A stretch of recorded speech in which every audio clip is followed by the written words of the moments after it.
What's app اور face بک پر مجھ سے کئی علماء، کئی مشائخ، کئی صوفیاء کے علاوہ کئی منکرین بھی سوال کرتے آ رہے ہیں۔ پہلا سوال یہ ہے کہ رسول اللہ صلی اللہ علیہ وسلم سے حضور سیدنا غوث پاک کی روحانی نسبت کیا ہے؟ لوگ کیوں غوث پاک کو مانتے ہیں اور غوث اعظم دستگیر سے رسول اللہ کی روحانی نسبت کیا ہے؟ اگر ہم قرآن اور حدیث کا مطالعہ تو اللہ رب العزت جل و جلالہ عما نوالہ ارشاد فرماتا ہے قرآن پاک میں، وہ لوگ جو اللہ کے رنگ میں اپنے آپ کو رنگ لیتے ہیں۔ ساری دنیا میں جھنڈوں کا جھنڈا ہے، ساری دنیا میں رنگوں کا جھنڈا ہے۔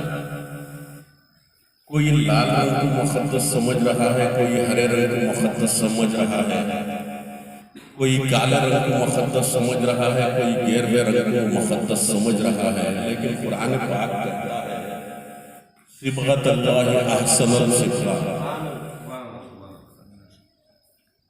یوں تو رنگ بہت ہیں، اللہ تبارک و تعالیٰ نے ہر رنگ پیدا کیا، پیلا رنگ، نیلا رنگ، کالا رنگ، ہرا رنگ، ہرا رنگ، گورا رنگ، ہر رنگ اللہ تعالیٰ کی ایجاد ہے۔ اللہ تعالیٰ کی ایجاد ہونے کے باوجود ایک رنگ اللہ کا بھی اپنا رنگ ہے،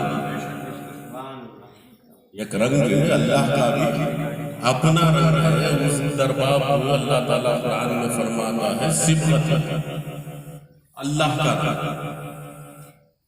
اب لوگوں میں کچھ لوگ ایسے ہوتے ہیں جو اللہ کے رنگ میں رنگے جاتے ہیں، اللہ کے کلر میں رنگے جاتے ہیں۔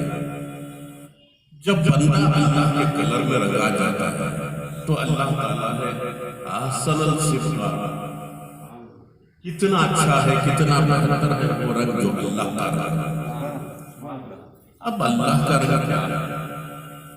ویسے شریعت اللہ جسم سے پاک ہے، جوہر سے پاک ہے، عناصر سے پاک ہے، شرک سے پاک ہے، اس کا کوئی جسم نہیں ہے۔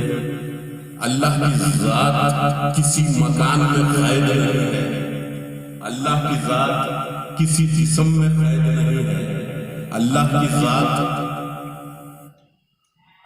ذات کسی رنگ و بو میں قید نہیں ہے، کسی زمانے اور وقت میں قید نہیں ہے۔ جو زمانے اور وقت سے ورا ہے وہ اللہ کی ذات ہے، جو رنگ اور نسل سے ماورا ہے وہ اللہ کی ذات ہے، جو جسم اور جسمانیت سے پاک ہے وہ اللہ کی ذات ہے۔ جب اللہ کی ذات جسم نہیں رکھتی، وجود نہیں رکھتی، ہمارے جیسا واجب الوجود نہیں رکھتی، بلکہ وہ وحدت الوجود میں موجود ہے، تو اس کا رنگ کا اندازہ لگانا محترم حاضرین اکرام، جب اللہ پاک کو ارادہ ہوا کہ میں اپنی ذات کا اظہار کروں، کنت کنزا مخفیا، میں خزانہ تھا مخفی کا۔ اللہ تعالیٰ ارشاد فرماتا ہے حدیث قدسی میں، کنت کنزا مخفیا، میں یہ خزانہ تھا، میں یہ پوشیدہ خزانہ تھا۔ مجھے شوق ہوا، مجھے ارادہ ہوا، مجھے علم ہوا، میں نے چاہا کہ اپنے آپ کو ظاہر کروں، میں نے چاہا کہ اپنے آپ کو ظاہر کروں، تو اپنی ذات سے ذات خدا نے نور مصطفیٰ کو پیدا کیا۔ اب اللہ کیا ہے؟ اللہ نور السماوات والارض، اللہ زمین اور آسمان کا نور ہے۔ اللہ زمین اور آسمان کا نور نے نور کو پیدا کیا۔ جب تک ہمیں نبی نہیں سمجھ میں آ جاتے، علی سمجھ میں نہیں آتے، جسے علی سمجھ میں نہیں آتے اسے ولی بھی سمجھ میں نہیں آتے۔ یہی وجہ ہے کہ دنیا جب رسول اللہ صلی اللہ علیہ وسلم ایک عام بشر کی طرح مکے کی گلیوں میں، مدینے کی گلیوں میں پھر رہے تھے، کھا پی رہے تھے، چل پھر رہے تھے، تو لوگ پتھریاں برساتے تھے، ان کے راستے میں کانٹے بکھیر دیتے تھے۔ کیوں بکھیرتے؟ اس لیے کہ ان کی ذات سمجھ میں نہیں آتی۔ مولا کائنات فرماتے ہیں انسان اسی چیز کا دشمن ہوتا ہے اور اسی شخص کا دشمن ہوتا ہے جس کو وہ سمجھ نہیں سکتا، جس کو وہ سمجھ نہیں سکتا۔ ابلیس آدم سے دشمنی کیوں رکھتا تھا؟ جب اللہ اپنی خلافت، نیابت اور اپنی نائبیت کا تاج آدم کے سر پر رکھ رہا ہے، ابلیس بھی اللہ کا بندہ ہے، آدم بھی اللہ کا بندہ ہے، آدم کے سر پر رکھ رہا ہے، تو سجدہ آدم سے وہ انکار کر رہا ہے، دشمنی کر رہا ہے۔ ان الشیطان للانسان عدو مبین، قرآن میں اللہ تعالیٰ بولتا ہے بے شک شیطان انسان کا کھلا ہوا دشمن ہے۔ شیطان انسان کا کھلا ہوا دشمن ہے۔ کیوں دشمن بن گیا؟ وہ فرشتوں کا دشمن نہیں تھا، جبریل بھی اللہ کا بندہ تھا، اس کا دشمن نہیں تھا، میکائیل بھی اللہ کا بندہ تھے، اس کا دشمن نہیں تھا، اسرافیل بھی اللہ کا بندہ تھا، اسرافیل کا ابلیس دشمن نہیں تھا، کسی فرشتے کا دشمن نہیں تھا، کسی جنات کا دشمن نہیں تھا۔ ابلیس اگر دشمن تھا تو صرف آدم کا دشمن تھا، من جملہ میں کہوں تو انسان کا دشمن تھا۔ انسان کا دشمن کیوں بن گیا ابلیس؟ ضرورت کیا تھی انسان کا دشمن بننے کی؟ اب بات یہ سمجھ میں آتی ہے کہ فرشتے اس کی سمجھ میں آ رہے تھے، جبرائیل کا وحی لانا ابلیس کی سمجھ میں آ رہا تھا، میکائیل کا بارش برسانا ابلیس کی سمجھ میں آ رہا تھا، اسرافیل کا سور پھونکنا اس کی سمجھ میں آ رہا تھا، جنات کی کشمکش اس کی سمجھ میں آ رہی تھی، ان کا فتنہ و فساد ابلیس کی سمجھ میں آ رہا تھا، لیکن انسان کی حقیقت اس کی سمجھ میں نہیں آ رہی تھی۔ تو حضور غوث پاک ایک حدیث کو درج فرماتے ہیں، الانسان سری و انا سرہ، میں انسان کا راز ہوں، اللہ تعالیٰ فرماتا ہے میں انسان کا راز ہوں اور انسان میرا راز ہے۔ اس اللہ کے راز کو یعنی آدم کا وجود جو تھا ابلیس کی سمجھ میں آ نہیں رہا تھا، اس کی نظر صرف مٹی پر تھی، مٹی کو دیکھ کر اس نے ذات آدم کا انکار کر دیا۔ ذات آدم میں دراصل نور مصطفیٰ ذات خدا بن کر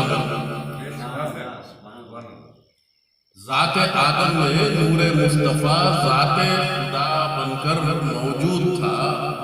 جب ذات خدا کا اسے علم نہیں ہو سکا، اس کی نظر میں صرف مٹی نظر آ رہا تھا آدم، تو آدم کا یعنی مٹی کا پہلے انکار کرنے والا ابلیس آج بھی اولیاء کی مزارات، بزرگان دین کی نشانیوں کو ہمارے مخالف جماعت، گمراہ جماعت اہل سنت کے سوا مٹی کا ڈھیر سمجھتے ہیں، کہتے ہی نا مٹی کے گھروں کے پاس کیا ملا ہے۔ آج بھی ابلیس کی اتباع کرتے ہوئے، اس کی نقل کرتے ہوئے، ابلیس کے جو چاہنے والے اندر کیا تھا آدم کے وجود کو دیکھ کر مٹی کہہ کر انکار کیا، تو ہماری سمجھ میں آتا ہے انسان کو مٹی سمجھ کر انکار کرنا آپ ابلیس کی سنت ہے، اللہ والوں کی سنت ہے۔ سنت ابلیس یہ ہے کہ عناصروں کا انکار کرے، اپنے سوا کسی کو برتر نہ سمجھے، اعلیٰ نہ سمجھے، بلند نہ سمجھے، اپنے سوا ہر کسی کو چھوٹا سمجھے، یہ ابلیس کی سنت ہے۔ آج بھی اہل سنت کے سوا دیگر جماعتوں کے لوگ درگاہوں کا اس لیے انکار کرتے ہیں، اولیاء اللہ کی ہستی کا انکار اس لیے کرتے ہیں کہ وہ غیر اللہ ہے، غیر اللہ ہی اتنا کہہ کر انکار کر دیتے ہیں۔ دراصل انسان کا جو وجود ہے، مانا کہ وہ مٹی سے بنایا گیا ہے، مانا کہ وجود انسانی، وجود آدم مٹی سے بنایا گیا ہے، لیکن اس کے اندر ذات خدا کے طور پر نور مصطفیٰ ہے۔ اس لیے یہ میں بات احادیث اور قرآن کی روشنی میں کہتا ہوں، اللہ تعالیٰ خود فرماتا ہے میں پوشیدہ خزانہ تھا، مجھے پسند ہوا، مجھے محبوب ہوا کہ میں کائنات پر اپنے آپ کو ظاہر کر تو میں نے اپنی ذات پر مجھے محبت ہونے لگی۔ یہ ساری کائنات جو ہے محبت کے کرتی، پتھروں سے محبت نہیں ہوتی، انسان کو تو ہیرے کی قیمت کروڑوں میں نہیں ہوتی، پتھر بھی ہیرا ہے۔ اور صحیح ہے، پتھر کا کامبینیشن یہ ہے کہ ہائیلی اسپانٹینیوسلی کاربن، ہیرا، کاربن کی قیمت پتھر کی شکل میں ہے تو لاکھوں اربوں روپے قیمت۔ کیا ہے محبت؟ رنگوں سے محبت نہیں ہوتی تو کوئی جھگڑا نہیں ہوتا، سر اور تال سے محبت نہیں ہوتی تو موسم راگ نہیں بنتی، اگر محبت نہیں ہوتی تو کوئی نبی کو نبی بھی نہیں مانتا، خدا کو خدا بھی نہیں مانتا۔ یہ محبت کا جلوہ آ رہا ہے کہ ساری کائنات میں خوشی، ماتم، ہر وہ جذبہ موجود ہے۔ اگر محبت کو دنیا کے وجود سے ہٹا لیا جائے تو سورج کے اطراف کوئی سیارہ گردش نہیں کرے۔ محبت کی ہی کشش سولار سسٹم میں تمام ستاروں اور سیاروں کو باندھتی ہے۔ اگر محبت کا وجود ختم ہو جائے تو ایک ایک ستارہ سورج کی میگنیٹک فیلڈ سے دور ہو جائے گا، ساری کائنات۔ زمین کو اگر انسان سے محبت نہیں ہوتی تو کوئی فصل نہیں پکاتی تھی۔ مخلوق سے محبت ہے، مخلوق سے محبت ہے زمین کو تو وہ رزق پکا رہی ہے، اور اس رزق کو انسان کھا رہا ہے۔ یہ کتے کو پالا، کتے کو ایک دو دن آپ کے ساتھ رہنے کا موقع راس آ جائے تو آپ سے محبت ہو جاتی ہے، وہ چھوڑ کر جانا نہیں چاہتا۔ خون خار چوروں کے ساتھ لڑ جاتا ہے، اپنی جان کو مالک پر قربان کر دیتا ہے، وہاں بھی محبت کا جذبہ کام کر رہا ہے۔ ایک ماں اپنے بچے کو اپنا خون دودھ بنا کر پلاتی ہے، کیا کیا نہیں کرتی بچے کو پالنے کے لیے۔ اصل میں اس کا بچے کو پالنا، راتوں کو جاگنا، سب محبت کی بنیاد پر ہے۔ ہم نے محبت کو حقیقت میں نہیں سمجھا۔ اللہ تعالیٰ فرماتا ہے میں ایک پوشیدہ خزانہ تھا، مجھے پسند ہوا، مجھے اپنے آپ سے محبت ہوئی تو میں نے چاہا کہ میں اپنے آپ کو ساری کائنات پر ظاہر کروں، تو میں نے نور مصطفیٰ کو پیدا کیا۔ اب ساری کائنات پیدا ہوئی ہے معرفت کے لیے۔ اب انسانوں کو کیوں پیدا کیا؟ اسے پہچان ہے۔ اب ظاہر کیوں کرتا ہے انسان؟ اپنی پہچان کے لیے۔ پہچان کو ہی علم معرفت کہتے ہیں، پہچان کو ہی علم عرفان کہتے ہیں۔ اب اللہ کائنات پر اپنے آپ کو نور کی شکل میں اس اس لیے ظاہر کیا کہ اسے ہم پہچانیں، اس کی ہم معرفت حاصل کریں، اسے جانیں بوجھیں، اس کی حقیقت کو، اس کی ذات کو پہچانیں۔ وہ پہچان کا ذریعہ میرے مصطفیٰ۔ اب کوئی چیز اندھیرے میں دکھائی نہیں دیتی، اندھیرے میں کسی چیز کو دیکھنا ہے تو اجالے کی ضرورت ہے۔ اللہ کی ذات تاریکی میں تھی، لا مکان میں تھی۔ اللہ کی ذات لا مکان میں ایک تاریک ایسے میدان میں تھی جہاں وحدت وجود کے سوا کچھ نہیں تھا، اندھیرے کے سوا کچھ نہیں تھا، ظلمت کے سوا کچھ نہیں تھا۔ ذات خدا بھی کوئی دیکھنے والا بھی نہیں تھا، پہچاننے والا بھی نہیں تھا۔ جب تک نور موجود نہیں ہو جاتا کسی چیز کو ہم دیکھ نہیں سکتے۔ اسی لیے اللہ پاک نے اپنی ذات سے نور مصطفیٰ کو پیدا کیا، اس نور کی روشنی میں پہچانا، ورنہ خدا کی معرفت، خدا کی عبادت کا دعویٰ ایک دم جھوٹا ہے۔ اگر رسول اللہ کی ذات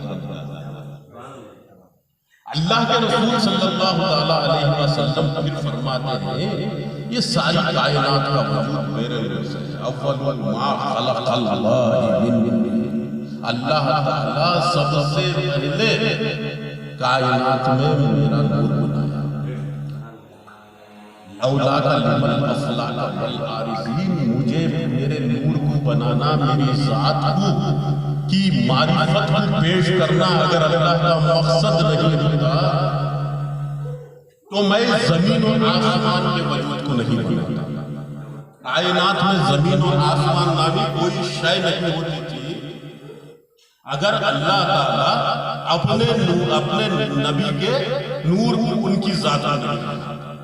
تو ہمیں سمجھ میں آتا ہے یہ زمین، یہ آسمان، یہ چاند، یہ ستارے، یہ ہوا، یہ فضا، یہ کائنات کی رنگ برنگیاں، یہ شجر و حجر، یہ بحر و بر، کائنات میں جو کچھ موجود ہے وہ سب نور مصطفیٰ کا صدقہ ہے۔ اگر نور مصطفیٰ نہ بناتا، ذات مصطفیٰ نہ بناتا تو کوئی چیز ہر شے بالکل موجود ہے۔ آج بھی نور کو، جذبہ محبت کو کائنات سے ہٹا لو تو ساری کائنات ایک دن کا بن کر ایک لاکھ کون کے اندر چلی جاتی ہے جہاں کسی شے کا نہیں۔ یہ سب نور مصطفیٰ کی کار فرمائی ہے۔ اب غوث پاک سے نبی کی کیا نسبت ہے اس کا پتہ اس بات سے چلتا ہے کہ رسول اللہ صلی اللہ علیہ وسلم فرماتے ہیں من کنت مولا فہذا علی۔ ایک میدان ہے جسے خنبِ غدیر کہا جاتا ہے۔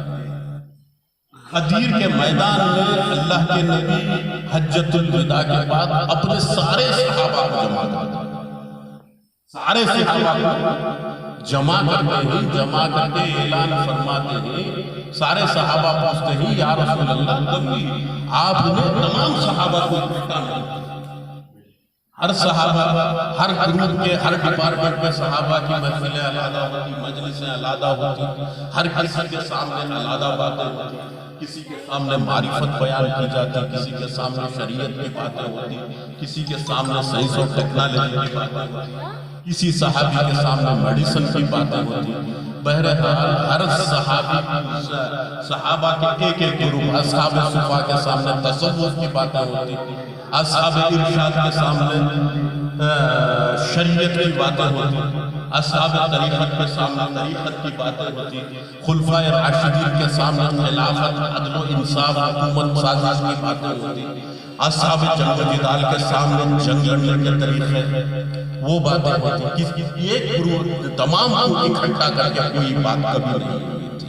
یہ 1,24,000 صحابہ اکرام کی خنبِ غدیر نامی میدان اللہ کے رسول جمع فرماتے ہیں اور صحابہ پوچھتے ہیں یا رسول اللہ اتنے صحابہ ایک ساتھ جمانے کا کوئی مقصد ہوگا، مطلب ہوگا، اتنی بڑی بات تو سرکار ارشاد فرمائے کہ کس بات کی طلب تھی؟ جو ہمیں آپ نے طلب فرما لیا، تو اللہ کے نبی مولا کائنات ہاتھ پکڑتے ہیں، ہاتھ پکڑ کر کھڑا کر کے ارشاد فرماتے ہیں من کنت مولا فہذا علی مولا، من کنت مولا فہذا علی مولا، میں جس کا مولا ہوں علی اس کا مولا۔ جو علی کو مولا نہیں مانتا وہ نبی کو بھی نہیں مانتا۔ میں جس کا مولا ہوں علی بھی اس کا مولا ہے، جس نے علی کی ذات کا انکار کر دیا، جس نے علی کی ذات کا انکار کر دیا اس نے میرا انکار کر دیا، اور جو میرا انکار کیا وہ ہرگز مسلمان نہیں ہو سکتا، وہ ہرگز مسلمان نہیں ہو سکتا۔ پھر اللہ کا رسول فرماتے ہیں اے علی تبو کا تبی تمہارا خون میرا نور کا نوری، اے علی تمہارا نور میرا نور ہے، روح کا روحی، تمہاری روح میری روح ہے، تمہارا خون میرا خون ہے، تمہارا جسم میرا جسم ہے۔ اب غوث اعظم کون ہے؟ حضرت علی کے پوتے ہیں، اور امام حسین کی جانب سے حضرت علی کے نواسے، حسن کی جانب سے پوتے ہیں، حسین کی جانب سے علی کے نواسے۔ علی کا خون نبی کا خون، تو غوث اعظم کا خون نبی کا خون، غوث اعظم کی روح نبی کی روح، غریب النواز کی روح غریب النواز بھی رسول اللہ کے پوتے ہیں۔ تو جتنے بھی اولیاء کبار سادات اکرام میں گزرے ہیں وہ سب کا خون نبی کا خون۔ علی کو ایک ہی لفظ میں اپنا خون، اپنی ذات، اپنی روح، اپنی نفس، علی کی نفس قرار دے کر نبی نے یہ قیامت تک کے لیے فرما دیا کہ جتنے بھی اولیاء علی کے گھر سے نکلتے ہیں ان کا خون نبی کا خون۔ تو غوث اعظم کا خون دراصل نبی کا خون، غوث اعظم کی ذات نبی کی ذات، نبی کی ذات اللہ کی ذات۔ وَطِيعُوا اللَّهَ وَأَطِيعُوا الرَّسُولَ، اللہ تعالیٰ فرماتا ہے میری اطاعت، میرے نبی کی اطاعت کرو، وہی میری اطاعت۔ میرے نبی کو رایت ربی، میرے نبی کو دیکھنا رب کو دیکھنا ہے، میرے نبی کا بات کرنا رب کا بات کرنا ہے، اس لیے کہ نبی کی زبان کے ساتھ آتا۔ تو یہاں غیر اللہ کا تصور مٹ جاتا ہے۔ قرآن کی بے شمار آیتیں نبی کو غیر ہے، نبی اللہ کا نبی ہے، اللہ کا غیر ہے۔ اللہ کا غیر وہ ہے جس نے انسان کی انسانیت کا انکار کیا تھا، آدم کی آدمیت کا انکار۔ غیر اللہ غیر غیر معلوم کسے بولتے ہیں؟ جس سے کوئی رشتہ نہ، جس سے اللہ کا کوئی تعلق نہ ہو وہ غیر اللہ، اسے ماننا غیر اللہ کا ماننا۔ تو غوث اعظم کی ذات جو ہے اللہ کی ذات ہے۔ ہمارے پیر و مرشد فرماتے ہیں تیری ذات سر انا غوث اعظم، تیری ذات تیرا نور خدا غوث اعظم، تیری ذات سر انا غوث اعظم، تیرا نور خدا غوث اعظم۔ میرے پیارے ہمارے نبی کا سایہ نہیں تھا، تمہیں نبی مصطفیٰ نبی کا سایہ اللہ تعالیٰ، حدیثوں میں آتا ہے کہ اللہ کے رسول جب چلتے تو آپ کا سایہ نہیں پڑتا تھا، آپ کا سایہ زمین پر نہیں پڑتا تھا۔ کسی نے ابو نصر خان جیلانی رحمت اللہ علیہ سے پوچھا کہ آپ کا سایہ زمین پر نہیں پڑتا تھا۔ آپ کا ابو نصر محمد قادری رحمت اللہ علیہ پر فرماتے ہیں کہ اللہ کے نبی کا سایہ، نور کا سایہ نور ہی ہوتا ہے، نور کا سایہ نور ہی ہوتا ہے، نور کا سایہ زمین پر نہیں۔ اب مثال کے طور پر میں اگر کہوں کہ جو لائٹ جل رہی ہے ان کا سایہ پر نہیں ہے، اس اس کے درمیان میں کوئی آ جاتا ہے اس کا سایہ معمولی روشنی کا سایہ نہیں پڑے گا، تو جس کے نور کی تجلیات سے موسیٰ کے ہوش اڑ جاتے ہیں، جس کے نور کی تجلیات جب روشن ہوتے ہیں تو کوہ طور سرما بن جاتا ہے، اس کا سایہ زمین پر کیسے پڑے گا؟ پھر ابو نصر محمد خاطری فرماتے ہیں کہ نور کا سایہ نور ہوتا ہے جو زمین پر کسی بھی عناصر پر نہیں پڑتا، اور نور کا سایہ نور ہوتا ہے تو رسول خدا کی ذات کا سایہ جو تھا وہ غوث اعظم کی ذات تھی۔ غوث اعظم کی ذات ہی رسول اللہ کا سایہ، حضرت امام حسین کی ذات ہی رسول اللہ کا سایہ، اہل بیت کے ایک ولی کا سایہ، ایک ولی جو ہے وہ ظل مصطفیٰ ظل کا، ہم راجہ و مہاراجہ کو ظل الہی جو راجہ مہاراجہ کو ظل الہی مانتے ہیں وہ ان کی حکومت کے ساتھ ختم ہو جاتا ہے۔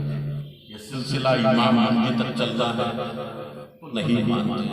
غوث پاک ایک حکایت غوث پاک کے معاملے میں بیان کی جاتی ہے کہ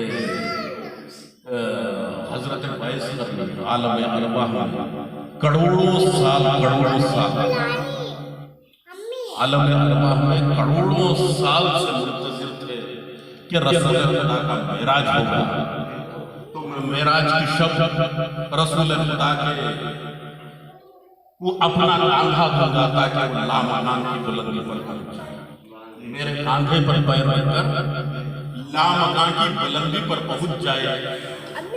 تو ایسے عالم میں اللہ تبارک و تعالی حضرت ویس قرنی کی روح پر سکونت طاری کر دیتا ہے، نیند نہیں کر سکتے، کتابوں میں لکھا گیا ہے، اس لیے کہ روح کو نیند نہیں آتی، روح کو انسان کی نیند سے پاک ہے، کھانے پینے سے بھی پاک ہے، روح کو نیند نہیں آتی۔ تو حضرت ویس قرنی رحمت اللہ علیہ کی روح مبارک سکونت طاری کر جاتی ہے، پل بھر کے لیے وہ اپنی ہستی سے غافل،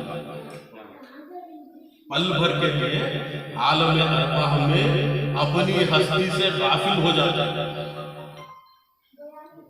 غافل ہونے کے ساتھ سیدنا شیخ عبد القادر جیلانی ابو محمد میرا محی الدین پیران پیر غوث اعظم دستگیر کی روح مبارکہ کلمہ افروز ہوتی ہے۔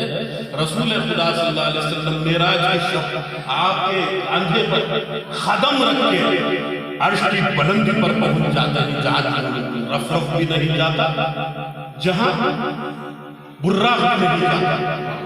اب غوث اعظم کے مقام کا آپ ہی اندازہ لگائے کہ رسول خدا سے پہلے عرش بری پر آئے غوث اعظم،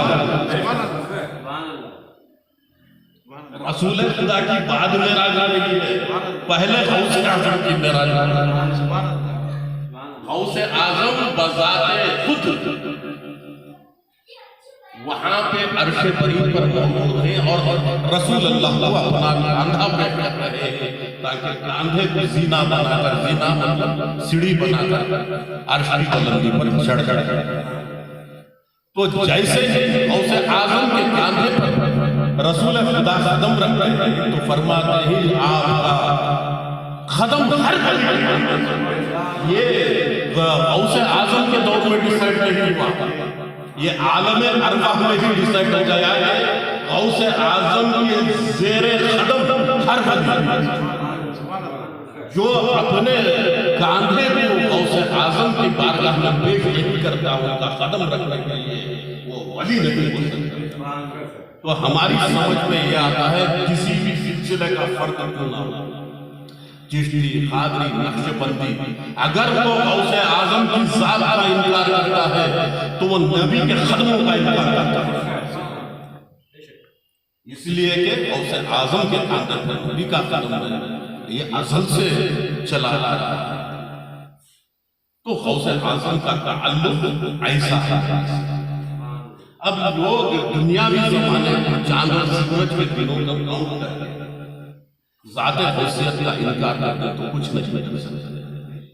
اب بات ہی ختم کر دی ہے ہمارے مولا آقا رسول اللہ صلی اللہ علیہ وسلم کہ میرا خون علی کا خون ہے، میری ذات علی کی ذات ہے، میں خدا کی ذات سے ہوں، میں خدا کے نور سے بنا ہوں، میری ذات خدا کی ذات ہے، میرا نور خدا کا نور ہے، اور میری ذات علی کی ذات ہے، میرا خون علی کا خون ہے، میری روح علی کی روح ہے۔ تو غوث اعظم کے رگوں میں علی کا ہی خون بہ رہا تھا، فاطمہ زہرا خاتون جنت کا خون بہ رہا تھا۔ جتنی بھی بلندیاں تھیں، جتنی بھی بلندیاں تھیں غوث اعظم کے وہ حاصل کی۔ میرے عزیز دوستو، جو بھی بڑا ہوتا ہے وہ نیچے ہوتا ہے، آخر میں ہوتا ہے۔ وزنی پتھر اگر آپ پانی میں ڈال دیتے ہیں تو بہت نیچے چلے، آخر میں تہے میں چلے۔ اللہ تعالیٰ 1,24,000 انبیاء کا پیدا کرتا ہے۔ حضرت آدم اس کی ذات کا اظہار، جس مقصد سے اللہ تعالیٰ نے انسان کو پیدا کیا تھا، آدم کو پیدا کیا تھا، پورا نہیں۔ آدم کے 2 بیٹے آپس میں لڑے، ایک نے دوسرے کو مار دیا۔ ایک ہی باپ کے 2 بچے لڑتے لڑتے ایک دوسرے کو مار کر مر گئے۔ ایک مر گیا تو ایک پر لعنت تھا۔ جو کام ابلیس کیا تھا آدم کے بچے بھی کر رہے ہیں۔ تو اللہ کا مقصد، اللہ کی معرفت کا جو ذمہ داری تھی وہ ادا ہے۔ آدم آئے کام نہیں ہوا، بادشیش آئے کام نہیں ہوا، اسرافیل آئے، نوح آئے کام نہیں بنا، ادریس آئے کام نہیں بنا، یحییٰ آئے، یعقوب آئے، یہ ادا پیش کرتے رہے۔ کسی نے صبر و استقلال کی ادا پیش کی، کسی نے شجاعت کی ادا پیش کی، کسی ایوب بن کر کوئی صبر کر رہا ہے تو موسیٰ بن کر کوئی جلال دکھا رہا ہے۔ موسیٰ آئے کام نہیں ہوا، عیسیٰ آئے، زکریا آئے، یحییٰ آئے، نوح آئے، یوسف آئے، کام نہیں ہوا، ان کی امت باقی۔ تو اللہ تعالیٰ نے جس کے لیے ساری کائنات کو پیدا کیا تھا، جس مقصد کے لیے اپنے عرفان کو ظاہر کرنے کے لیے جس نور مقدس کو پیدا کیا تھا، اس نور کو بشریت مصطفیٰ میں ڈالا، لباس مصطفیٰ میں پیوست کر کے آج سے 1400 سال پہلے نازل فرمایا، آخر میں نازل فرمایا، تہے سمندر میں جیسے وزنی پتھر ابتدا میں جا کر بیٹھ جاتا ہے اور وہی انتہا ہے۔ جہاں ابتدا ہوتی ہے وہی انتہا ہوتی ہے۔ انتہا میں ابتدا ہے، ابتدا میں انتہا ہے۔ اسی لیے ہم کہتے ہیں فنا اللہ کوئی نہیں ہو سکتا، اللہ کی عبادت کوئی نہیں کر سکتا۔ اللہ نہ دکھنے والی چیز ہے، نہ اس کا جسم ہے، نہ وہ محتاج ہے۔ اللہ سمن، اللہ ہماری عبادتوں کا محتاج نہیں، اللہ کسی چیز کا محتاج نہیں۔ اللہ وحدت الوجود ہے، اللہ کو ہم دیکھ نہیں سکتے، اللہ کو ہم جان نہیں سکتے، اللہ کو ہم پہچان نہیں سکتے۔ اگر اللہ کو ہمیں پہچاننا ہے تو نبی کو پہچاننا ہے، نبی کو پہچاننے کے لیے فنا فی رسول کی ذات پر فنا ہو جانا ہے۔ رسول کو بھی پہچان نہیں سکتے ہم، رسول کو پہچاننے کے لیے فنا فی شیخ اپنے پیر کی ذات، پیر کی اتباع کرنا چاہیے۔ جو پیر کی اتباع نہیں کرتا وہ فنا فی رسول کی منزل پر نہیں جا سکتا، جو فنا فی رسول کی منزل پر نہیں جا سکتا وہ فنا فی اللہ کے مقام کو حاصل نہیں کر سکتا۔ جب تک انسان فنا فی اللہ نہیں ہو جاتا وہ بقا فی اللہ نہیں ہوتا۔ بقا ہونا ہے تو فنا میں بقا ہوتا، بقا کا پتہ فنا سے ہوتا ہے، بقا سے بقا کا پتہ نہیں۔ آج کے دور میں ہی دیکھیں انسان جینے کی کتنی جتن کرتا ہے، کیا کیا کوششیں کرتا ہے، اچھی سے اچھی غذا کھاتا ہے، اچھے سے اچھا میڈیسن لیتا ہے، جب موت کو آنا ہے آگا، اس لیے کہ بقا سے فنا حاصل ہوتی ہے، اسی طریقے سے فنا سے بقا حاصل ہوتی ہے۔ اللہ کے رسول فرماتے ہیں موت قبل الموت، مرنے سے پہلے مرنے سے پہلے مر جانے کا مطلب یہ نہیں ہے کہ ہم خودکشی کر لیں کہ مر جائیں. جسمانی موت نہیں ہے، تیرا نفس تیرے وجود کے اندر زندہ ہے، تیرے خواہشات کو مار دے. تو مرنے سے پہلے تیرے خواہشات کو مار، تو مرنے سے پہلے تیرے نفس کو مار، تو مرنے سے پہلے جو کھانے پینے کی خواہش ہے تیرے اندر، تو کھانے پینے کو جو سب کچھ سمجھ بیٹھا ہے اس خواہش کو مار. پہننے اوڑھنے کو ہی سب کچھ جو سمجھ بیٹھا ہے اس خواہش کو مار دے. جو تکبر ہے تیرے اندر، جس تکبر کو استعمال کر کے ابلیس لعنتی بنا تھا، اس تکبر کے جذبے کو مار دے. سمجھ اپنے آپ سب سے چھوٹا. کبیر داس فرماتے ہیں میں ساری دنیا میں ڈھونڈنے لگا کہ مجھ سے برا کون ہے، تو میں ذرے ذرے کو دیکھا تو مجھ سے بڑا ہی نظر آیا. ذرہ ذرہ بھی مجھ سے بڑا نظر آیا. مجھے آخر میں لگا کہ میں ہی چھوٹا ہوں. ایک زمین کا ایک پتھر، چھوٹا سا پتھر کروڑوں سال سے موجود ہے، اس کی ہستی کروڑوں سال سے موجود ہے اور قیامت تک. جب تک قیامت نہیں آ جاتی ایک پتھر فنا نہیں، ایک پتھر فنا نہیں ہوتا، زمین کی ریت فنا نہیں ہوتی. لیکن انسان کا وجود اتنا چھوٹا ہے، اتنا چھوٹا ہے، ہمارا پل میں ایک سانس کے جھوٹے کے ساتھ آتا ہے.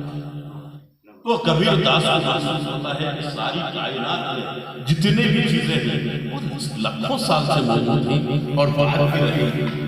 تو میرے سے بڑی ہے، پہاڑ میرے سے بڑا ہے، کتنا بڑا ہے، 50 60 70 10 20 سال ہوں گے، لیکن یہ پہاڑ کی عمر کتنی ہے، یہ چاند کی عمر کتنی ہے، کروڑوں سال عمر ہے. یہ سورج کی عمر کتنی ہے، سب سے چھوٹا ہے. نہ جانے میرے اندر میں ابلیس نے یہ جذبہ پیدا کر دیا ہے کہ میں اپنے آپ کو بڑا پہچاننے کی کوشش کرتا ہوں، بڑا سمجھنے کی کوشش کرتا ہوں. تو کبیر داس کی سمجھ میں آتا ہے کہ کوئی چیز میرے سے ایسے انسان اپنے اندر تکبر کو مار دے جانے سے، تکبر والے جذبے کو مار دے، بڑائی والے جذبے کو مار دے، حسد والے جذبے کو مار دے. جب کہیں جا کر موت کو قبل الموت ہوتی ہے. مرنے سے پہلے مر جانے کا مقصد یہ ہے کہ ہم اپنے خواہشات کو مار دیں. جائز خواہشات، آج جتنے بھی گناہ ہوتے ہیں، کوئی سود کھا رہا ہے تو اس کا نفس، وہ نہیں کھا رہا ہے بلکہ اس کا نفس کھا رہا ہے. کوئی زنا کر رہا ہے تو اس کا نفس کرا رہا ہے. کوئی جھوٹ بول رہا ہے تو اس کا نفس کرا رہا ہے. کوئی دھوکے بازی کر رہا ہے تو اس کا نفس کرا رہا ہے. کوئی بدکاری کسی بھی طریقے کے کسی بھی گناہ میں کوئی ہے تو اس کا نفس کرا رہا ہے.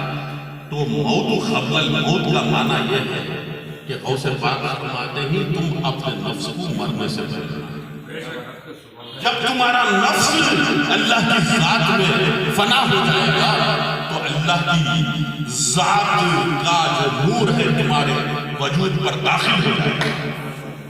جب تم فنا اللہ ہو جاؤ گے تو ولی اللہ بن جاؤ گے. جب تم ولی بن جاؤ گے تو تمہارا بولنا اللہ کا کرنا ہو جائے گا، تمہارا چلنا اللہ کا کرنا ہو جائے گا، تمہارا کھانا پینا اللہ کا کھانا پینا ہو جائے گا، تمہاری دعاؤں میں اثر ہوگا. آج کروڑوں مسلمانوں کی حالت کتنی بدتر حالت ہے، ڈر رہے ہیں، خوف زدہ ہے. کوئی قانون پاس ہو جاتا ہے تو دن رات پروٹیسٹ میں لگ جاتے ہیں. اتنا ڈر ہمارے اندر کیوں پیدا ہو گیا؟ اللہ کا فرماتا ہے الا ان اولیاء اللہ لا خوف علیہم ولا هم يحزنون. مومن بندے وہ ہوتے ہیں، اللہ کے ولی وہ ہوتے ہیں جنہیں نہ خوف ہوتا ہے نہ غمگین ہوتے ہیں. لیکن ہمارے اندر دکھ کا پہاڑ ہے. مسلمانوں کے دلوں میں دکھوں کے پہاڑ موجود ہیں. مسلمانوں کے دلوں میں ڈر کا انبار موجود ہے. چلنے کے لیے ڈر رہا ہے، بیٹھنے کے لیے ڈر رہا ہے، کھانے کے لیے ڈر رہا ہے، پینے کے لیے ڈر رہا ہے، سواری کرنے کے لیے ڈر رہا ہے. ہر حال میں ڈر ہمارا مقدر بن چکا ہے، خوف ہمارا مقدر بن چکا ہے. مومن تو وہ ہوتا ہے لا خوف علیہم ولا هم يحزنون، جسے کسی قسم کا خوف نہیں ہوتا، نہ آنے کا خوف نہ جانے کا خوف، نہ آنے کی تمنا نہ جانے کی تمنا۔ یہی حال تھا ہمارے غوث پاک۔ انہوں نے اپنی ہستی کو فنا سے قید کر کے، اپنے پیر کی ذات سے فنا کر کے، فنا فی الرسول کی منزل کو حاصل کر لی، تو فنا فی الرسول اس قدر فنا فی الرسول ہو گئے ہیں کہ ان کا بولنا رسول اللہ کا بولنا۔ غوث اعظم بولتے تو رسول اللہ جیسا بولتے، غوث اعظم دیکھتے تو رسول اللہ جیسا دیکھتے، غوث اعظم کا کھانا رسول اللہ جیسا کھانا تھا۔ حد تو ایک ہے غوث پاک ایک مرتبہ ضد کر لے کے بیٹھ جاتے ہیں، جب تک اللہ نہیں کھاتا میں نہیں کھاؤں۔ 12 سال گزر جاتے ہیں، آپ ایک لقمہ بھی نہیں کھاتے، آپ ایک لقمہ کھانا بھی 12 سال تک نہیں کھاتے۔ حضرت خضر آ کر مناتے ہیں غوث اعظم کھا لو تو نہیں کھاتے۔ حضرت درا کے موکلات کو اللہ تعالیٰ نازل فرماتا ہے، وہ مناتے ہیں، 12 سال نہیں کھاتے۔ جب اللہ تعالیٰ جنت کی نعمتیں نازل کرتا ہے اور خود اپنی تجلیات سے ارشاد فرماتا ہے غوث اعظم کھا لو تو کھاتے ہیں، خصم دے دے کے کھلاتا ہے مولا میرا۔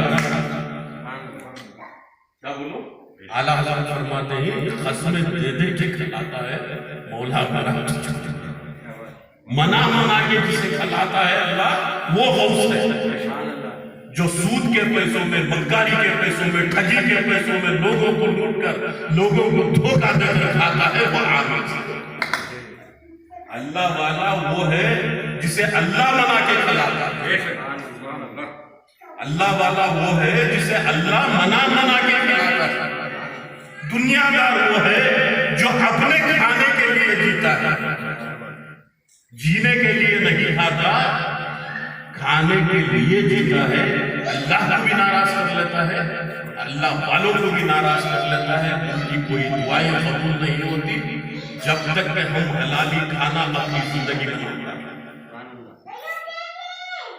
حلالی کھانا کھا کر حلالی خون جب تک ہماری رگوں میں نہیں بہے گا، اس وقت تک ہماری کوئی دعا قبول ہونے والی نہیں ہے۔ تم جتنے حلالی بن جاؤ گے اتنی دعا، تم جتنے حلالی بن جاؤ گے اتنا رب کے پیارے بن جاؤ گے۔ گلی کوچوں میں پھرنے سے ولی نہیں بن جاتا، قرآن پڑھ لینے سے ولی نہیں بن جاتا۔ صحابہ کرام ایک آیت پڑھ کے صحابہ کو سارا قرآن معلوم۔ اللہ والا بننے کے لیے حلالی کھانے کے لیے، جب تمہارا خون پاک ہوتا ہے تو تمہاری روح پاک ہو جاتی ہے، تو ذات پاک ہو جاتی ہے۔ جب ذات پاک ہوتی ہے تو تمہاری نظر پاک ہو جاتی ہے، تمہارے ہاتھوں کے کام پاک ہو جاتے ہیں، تمہارے دل کی فکر پاک ہو جاتی ہے، دماغ کی سوچ پاک ہو جاتی ہے۔ جس جو ہر طریقے سے پاک ہو جاتا ہے، سر سے لے کر پاؤں تک، ذات سے لے کر روح تک، نفس سے لے کر نفس امارہ سے لے کر نفس مطمئنہ تک پاک ہو جاتا ہے، وہی غوث پاک ہے، وہی خواجہ پاک ہے۔ جو پاک نہیں ہے وہ بالکل اللہ کی بارگاہ میں مقبول نہیں ہے، اس لیے کہ اللہ تعالیٰ فرماتا ہے اللہ جمیل وَهُوَ يُحِبُّ الْجَمَالَ۔ اللہ بہت خوبصورت ہے، اللہ بہت خوبصورت ہے اور خوبصورتی کو پسند کرتا ہے۔ اللہ بہت خوبصورت ہے اور خوبصورتی کو پیدا کرتا ہے۔ قرآن پاک میں اللہ ارشاد فرماتا ہے جیسے جیسے تم گناہوں کے دلدل میں پھنستے جاؤ گے، مکر و فریب کا سہارا لینے لگو گے، نظر پاک نہیں کرو گے، جب تک تمہاری نظر حرامی ہوگی، جب تک تمہاری گفتار یعنی بات چیت بدکارانہ بات چیت ہوگی، فحش بیان کرتے رہو گے، اس وقت تک تم میرے دوست نہیں بن سکتے۔ جیسے جیسے تم گناہوں میں پھنستے جاؤ گے، ہم تمہارے چہروں کو مشق کر دیں گے اور تمہارے وجود کے اندر سے ہماری جو روحانیت ہے، ہماری جو نورانیت ہے، اسے کھینچ لیں گے اور تمہارے وجود کے اندر تاریکی بن دیں گے۔ پھر تم جی کر بھی ناجینے جیسا جاؤ، دیکھنے میں موٹا کٹا بھاری لگے گا، لیکن سر سے پاؤں تک بیماریاں چھائی ہوئی ہوئی، اسے مشکل کشا کا ذات نہیں ملے گا، اس کے اوپر سے حل نہیں۔ آج غوث پاک کا عمل چھوڑنے کی وجہ سے، غوث پاک کو نہ سمجھنے کی وجہ سے، غوث پاک کے دشمن بن جانے کی وجہ سے ہماری قوم پر یہ آفت آ چکی ہے کہ ہم ڈر رہے ہیں، ہم پریشان ہیں، ہر طریقے سے پریشان، جینے سے بھی پریشان، مرنے سے بھی پریشان، کھانے سے بھی پریشان، بھوکے رہنے سے بھی پریشان، ہر قسم کا ڈر، پولیس کا ڈر، گھر کے آزو بازو والے پڑوسیوں کا بھی ڈر، کہیں بھی ایک فٹ زمین نہ پکڑ، چوروں کا ڈر، ہر طریقے کا ڈر۔ اللہ والے وہ ہوتے ہی الا ان اولیاء اللہ لا خوف علیہم، انہیں کسی قسم کا ڈر نہیں ہوتا۔ کیا تھا تیرے پاس، تو کیا لایا تھا اور کیا لے کر جا رہا ہے؟ جو لے کر آیا تھا وہ بھی یہاں چھوڑ کے جا رہا ہے۔ تیرا یہ جسم، تیرا یہ خاکی پتلا جو ہے، اس کے اندر روح لے کر آیا تھا، اور روح کو یہاں چھوڑ کر خالی بدل جا رہا ہے۔ تو مادر شکم مادر میں نورانیت کے طور پر نطفہ بن کر داخل ہوا تھا، اور اس نطفے سے تیرا وجود بنا تھا۔ تیری ماں بڑی محبت سے اپنا خون پلا کر تجھے بروان چڑھائی تھی، اس کو گالیاں سنوا رہا تھا، تیرے اعمال کی بدولت، تیری بات کی بدولت، تیری ماں کو گالیاں سنا رہا تھا۔ پھر تیرے کردار کی بدولت تیرے نبی پر انگلیاں لوگ اٹھا رہے ہیں، تیرے کردار کی بدولت قرآن پر انگلیاں لوگ اٹھا رہے ہیں۔ کتنی بدبختی ہے کہ ہم اللہ والے بن جاتے ہیں، ہمارے عمل کو دیکھ کر ہمارے نبی کو لوگ پہچان نہ لاتے ہیں، ہمیں دیکھ کر ہمارے نبی پر ایمان نہ لاتے ہیں، ہمارے طور طریقے کو دیکھ کر ہمارے نبی کی عزت ہو جاتی ہے دنیا میں۔ آج نبی کو بھی گالیاں دے رہے ہیں، قرآن کو بھی دے رہے ہیں، ان کو گالیاں بکنے سے، ان کے ساتھ لڑنے جھگڑنے سے کوئی فائدہ نہیں۔ گالیاں اس لیے دے رہے ہیں کہ اتنے بلند، اتنے بالا، اتنے بڑے نبیوں کے نبی، فرشتوں کے نبی، کائنات کے نبی، اللہ کے نبی، پیارے پیارے نبی کے ہم امتی ہو کر اتنے بڑے ہو گئے کہ ہماری زبان سے جو کلمہ نکلتا ہے وہ گالی ہے۔ ہماری نظر جب ہوتی ہے تو حسد کی نظر ہوتی ہے، جلن کی نظر ہوتی ہے۔ کیا کہیں مسلمان کی بھی کسی کو نظر لگتی ہے؟ نظر پاک ہونا چاہیے۔ جب تک نظر نہیں پاک ہوتی تمہاری گفتگو پاک نہیں ہو سکتی، جب تک نظر نہیں پاک ہوتی تمہاری سماعت پاک نہیں ہوتی، تمہارے دل کی سوچ پاک نہیں ہوتی، دماغ کی فکر پاک نہیں ہوتی۔ تم لاکھ فکر کر لو، جب تک تمہاری فکر پاک نہ ہو، جب تک تمہارے دل میں پیاری پاک سوچ نہ آ جائے، پاک نہیں ہو سکتے۔ پانی نہانے سے شریعت میں غسل ضرور ہو جاتا ہے، روح کو نہلانے سے اصل غسل ہوتا ہے۔ جو روح کو نہیں نہلاتا وہ لاکھ پانی نہالے کوئی فائدہ ہونے والا نہیں، کوئی فائدہ ہونے والا نہیں۔ ہاتھی کی طرح مل مل کے نہانے سے کوئی فائدہ نہیں۔ پہلے اپنے دل کو پاک کر، دل کو عشق و محبت کے پانی سے دھو۔ دل میں جو حسد ہے، بغض ہے، وہ عشق و محبت کے پانی سے دھو ڈالا۔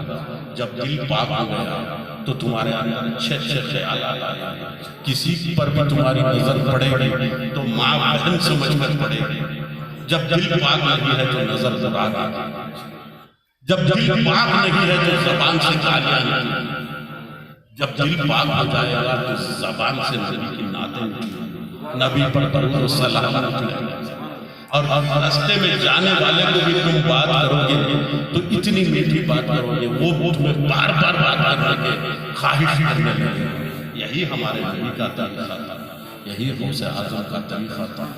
ہمیں چاہیے کہ فنافی شیخ، فنافی شیخ کا مطلب یہ نہیں کہ جا کے پیر صاحب کے پیر ہاتھ سب حوالے کر دیتے ہیں، پیر کی ایک ایک ادا اپنی زندگی،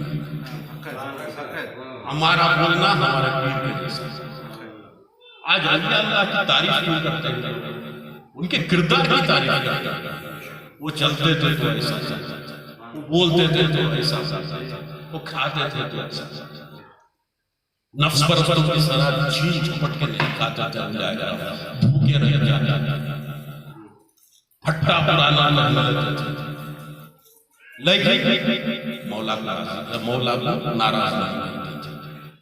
وہی تھے جھوپڑیوں میں، خود ہمارے نبی جھوپڑی میں تھے جسے حجرہ کہا جاتا ہے.